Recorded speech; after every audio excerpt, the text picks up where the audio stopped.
So I thought it would be a good time to share my testimony, how I came to Christ.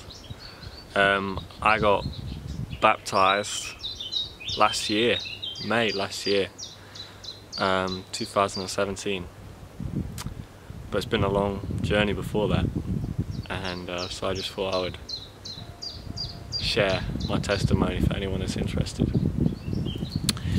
So just to give you some background, I was not born into a Christian family.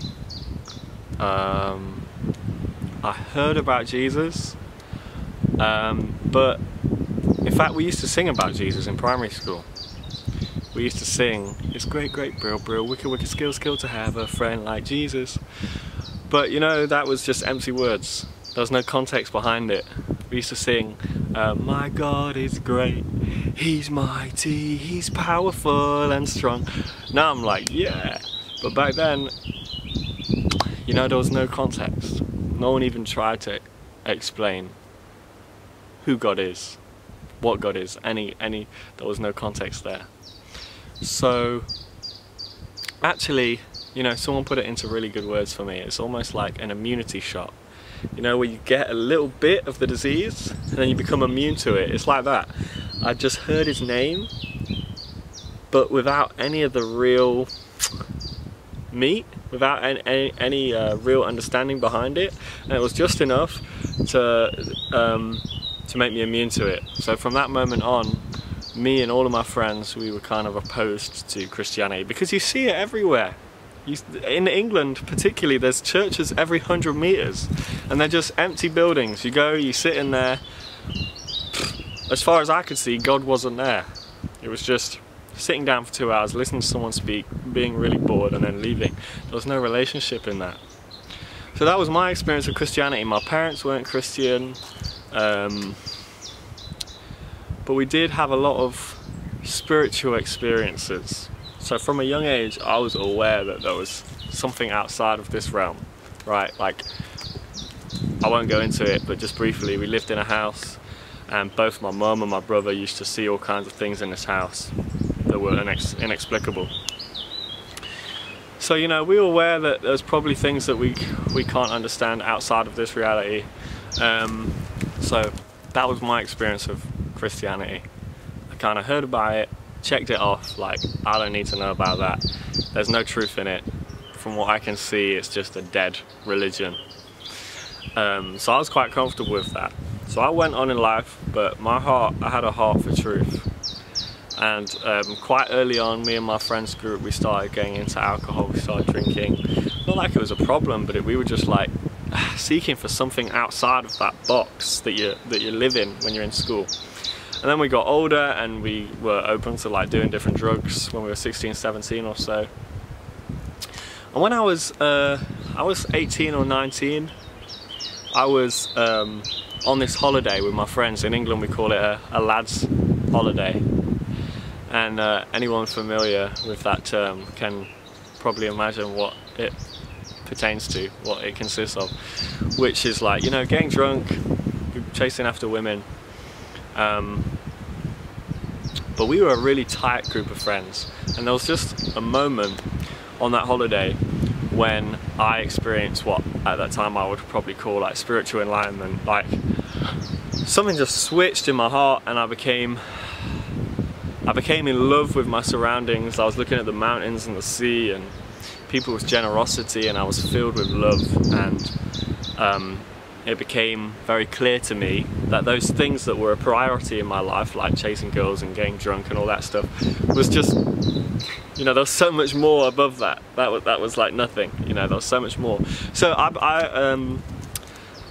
I set it in my heart that I would, you know, seek after whatever this truth was. And so I deferred university. My second year of university, I basically took a gap year, and I went traveling with some money I'd inherited. I went traveling to South America, and here I discovered all kinds of things. I went traveling with some friends. We were deep into philosophy, and I ended up taking psychedelics with them. all kinds of different stuff, just seeking after that spiritual enlightenment. I went into the Amazon and did something called ayahuasca, this kind of brew of plants which you take to connect with the universe, right? And I did all these kind of things, seeking after this. I was yearning for this truth.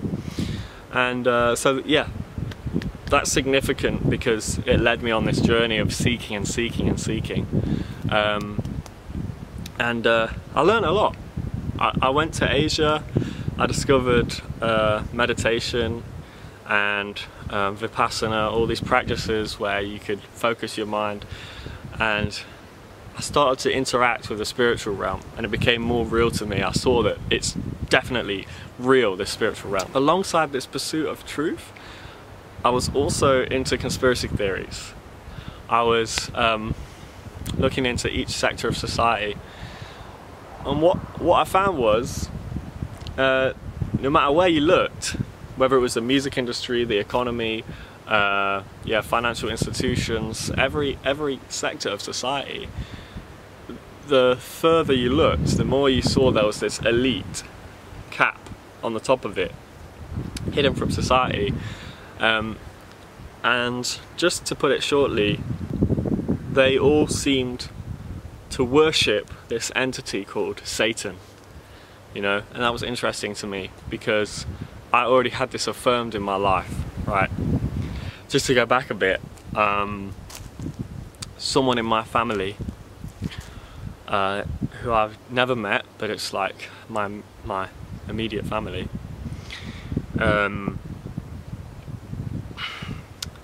they were part of one of these satanic circles, and basically, I don't want to go into it too much, but it's really dark.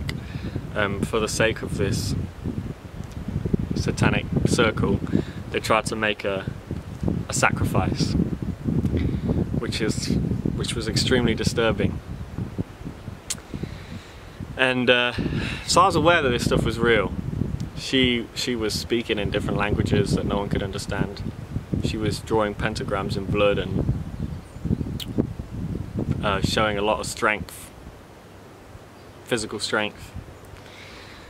And so that seed was kind of planted. I was aware that there was something beyond what we see in this reality. So the more I was looking into these conspiracies, the more I saw that people worshipped this power. And you can see it all in the music industry. You can see the symbolism, it's everywhere, that alludes to Satan. And it's interesting because it all focuses on Antichrist. It's all like specifically against Jesus, and it's blasphemous against Jesus. Now this was kind of the first thing that led me to Jesus. Like, I kept hearing about people that got out of these societies and they used the name of Jesus, and they were only alive because of Jesus. And I didn't believe in Jesus yet, but I thought it was interesting. I was like, there's something about Jesus, because he kept popping up. And I was kind of sitting on this belief that Jesus was just like one of us, but he'd got to a certain level of enlightenment, and now he was performing how every human should perform, and he was showing us like, this is how you do it. But it was completely ignorant and arrogant because I hadn't looked into the gospel. I hadn't looked at the records of what Jesus had said. I just made my own assumptions, and I'd read so many books from the New Age that touch on who Jesus is and that kind of stuff. I never looked at the gospel, I just wrote it off completely. But this started to catch my interest. I kept hearing about Jesus. So something stood out about Jesus, and I became intrigued by Jesus. I wanted to know who he was. I wanted to know. So eventually I ended up doing this drug called Ibogaine. It's a bit like ayahuasca, if you know about that, but basically it's a plant from West Africa that you can take and connect with the universe. And they tell you before to ask write down 10 questions, anything that you can think of, anything in your mind that you want to ask, because you're, connecting with God. You can ask them anything. So I wrote down 10 questions, and my number one question I wanted to know was, who is Jesus Christ? I wanted to know who he was, who he is.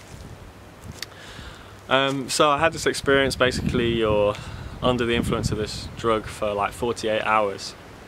And it comes to a point where you can lift up any question, and I was lifting up questions about my family. I was getting in-depth answers. It was giving me memories that I'd forgotten about that I could apply to these situations, like lots of advice and information. It was really helping, and I was like, wow. And then it came to the biggest question, the one that I was actually most curious about, which was, who is Jesus Christ? So I lifted it up. I said, what about God? What about this Jesus? Who is Jesus Christ? Nothing. It was silent. Everything else, it brought up all this stuff, gave me these thorough solutions, answers to my questions. When I brought up Jesus, it was silent. It couldn't give me an answer. It couldn't even lie to me. It couldn't say anything. So this was another thing that stood out. I was like, what is it about Jesus? Why couldn't this force that was supposedly like helping me, why couldn't it tell me anything about Jesus? And yeah, that's just one of the things that stood out to me and made me even more curious. So I was living in Thailand for around 2 years, and around this time is when I was hearing about Jesus and hearing about people who were saved through his name. And although I didn't believe any of that, yeah, it caught my attention. And around this time is when God placed the gospel into my hands. I was in this kind of new agey second-hand book store / restaurant, and they sold books for like 40 baht, 80 baht, something like that. And I would occasionally get books from there, mostly new age stuff, you know. And then there was this little book, and it said, actually I have it here, it said New Testament, Psalms and Proverbs. And honestly, I was so ignorant to Christianity, I didn't know what that was. I thought it was some scriptures. I thought it was scriptures, but I thought it would be like some poems, some ancient poems that I could meditate on or something like that. So I bought it. It was only like 40 baht, that's nothing. And I took it home, and one way or another I started reading it, and I discovered that it was the gospel. It was the record of Jesus Christ. And I started to read it, this book, and for about 1.5 to 2 years I couldn't stop reading it. Every single day, when I went to bed, when I woke up, I was reading at least a little bit of this book. And I don't know why, it wasn't like it was a discipline, it wasn't like such a desire in my heart that I wanted to read it, but I just couldn't stop reading it. And as I read through it, something in my spirit recognized it as truth, and recognized that Jesus was who he said he was. And that was a turning point for me, is that I thought, if there's a 0.00001% chance that Jesus is who he says he is, that's the most important thing in this universe, and I have to know whether it is or whether it's not the case. I got to that urgency of like, wow, if he is, if what he says is true, which is what my spirit was telling me, then this is the most important thing of my whole life. I need to know about this. So that kind of like brought this urgency, and it also completely it rendered all of my previous beliefs on Jesus completely useless. When I was reading this gospel, it just completely dismantled my whole perspective of God, my whole perspective of Jesus and Christianity. Because all I knew is what I saw from the outside, which was ugly. It was just boring and useless. But what I read in here was like alive, and I was like, wow, this is true. Like, I could just sense that it was true. So all of those perceptions and beliefs that I'd kind of received and stood on without actually really seeking, really objectively seeking, like, who is this Jesus guy? got thrown out of the window, completely dismantled. I couldn't hold them with the knowledge of this. And that took me on a journey through these 2 years and kind of just completely rearranged my perspective, and it convicted me of a lot of things that had to change in my life. And you know, another one of the major turning points was as this guy who was into all of these spirits, I considered everything. I considered Buddha, I considered Hindu scriptures, I read the Bhagavad Gita, I was open to the idea of reincarnation, I was open to the idea of aliens creating us, I was open to all these theories. And then when I kept hearing about Jesus, when Jesus kept popping up, you know, the most convicting thing was that I realized I hadn't considered Jesus.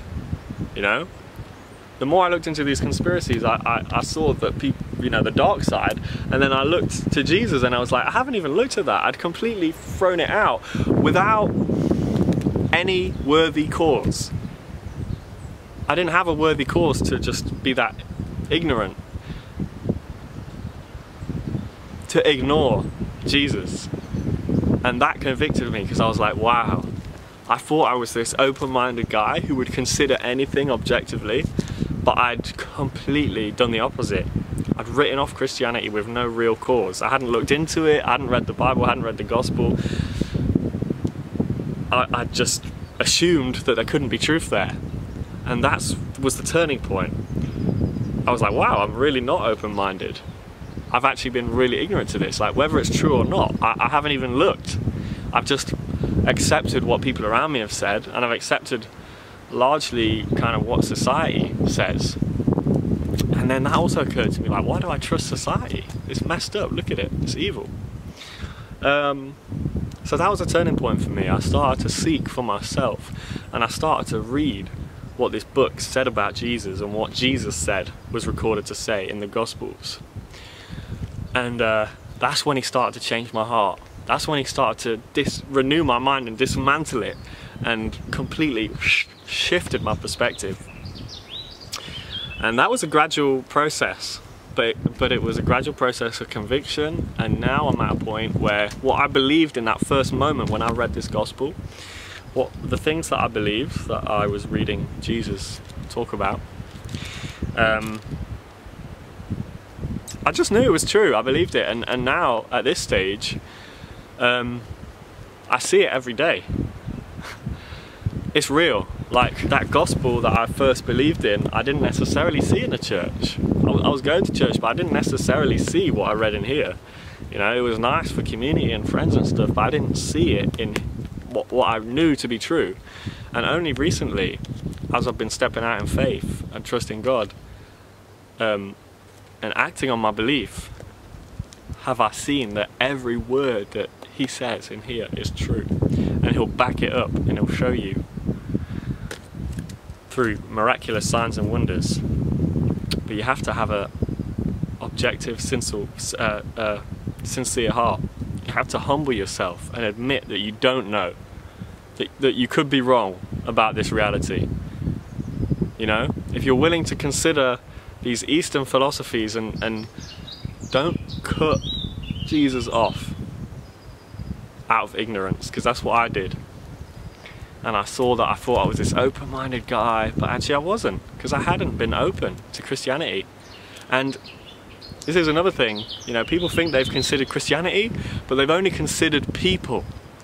It's not about people. It's not about what you see the church doing, it's about Jesus. Because if Jesus is who he says he is who we need to follow. Not the pastor in church, not the priest, not any of that, not the building, none of that. It's Jesus. This is what Christianity is. It's following Jesus, not following a church, not going to a meeting every week. It's about being his body, and that means obeying his commands and being faithful to him. And I promise you, he is faithful to us.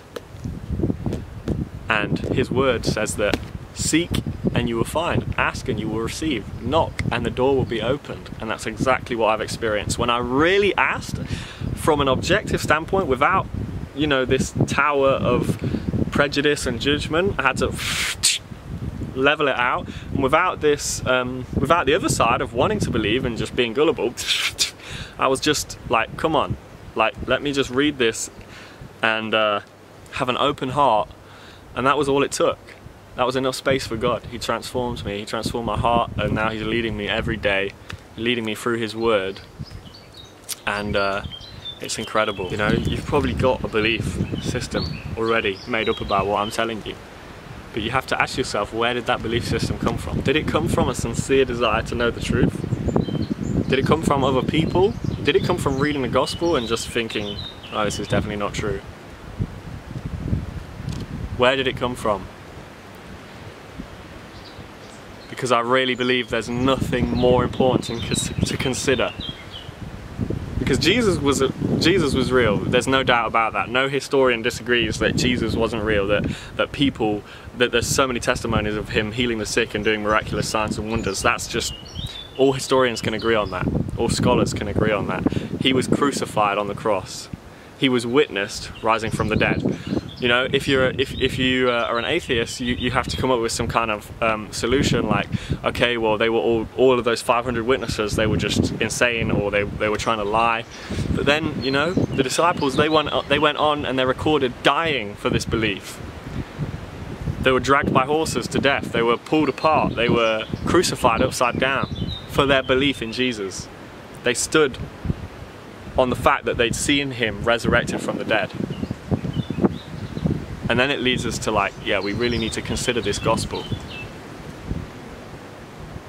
If you really consider yourself an open-minded person, look at the gospel. Look at the gospel. Yeah. Don't throw out Jesus without giving Him your sincere attention.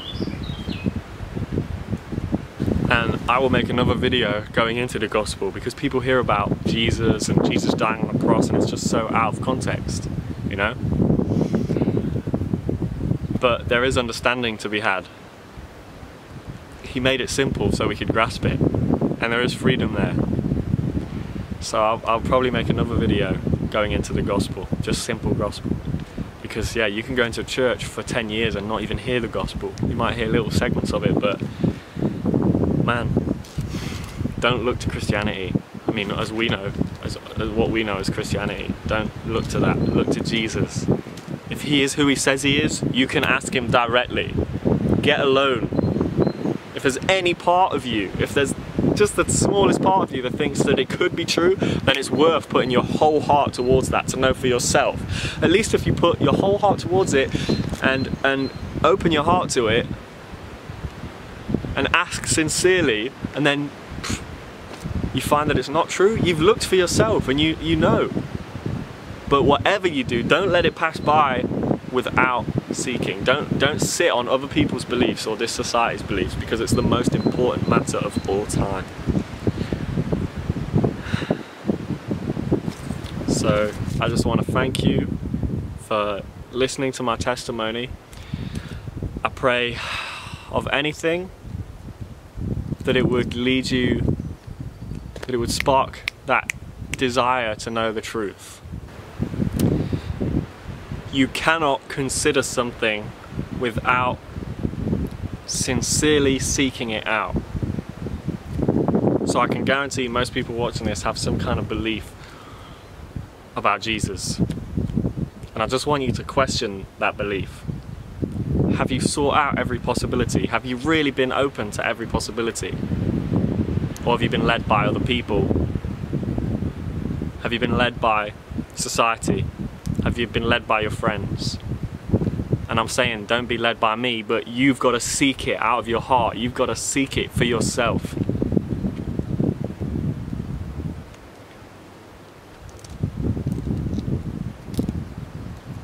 Because if you haven't considered Jesus, considered who He is, and you haven't got to the bottom of it, I'm telling you, this is urgent. You need to find out for yourself. Don't let it slip. I love everyone watching. I love you. Bless you. God bless you. And I just want to pray right now that everyone watching who seeks will be led to the truth. And Lord, you will reveal yourself to them through signs, wonders, through people, for videos. Thank you, Lord, for revealing your truth to these people who have a sincere heart for the truth. There's a lot of people out there that know this isn't it. There's more. And we can know the truth. You just keep seeking and I promise you'll find it. You keep seeking with an open heart and God will reveal himself to you. But you have to be open to God. You can't have doors closed. Otherwise, how can you consider something without having an open heart? Yeah. So thank you guys. I love you. God bless. Goodbye.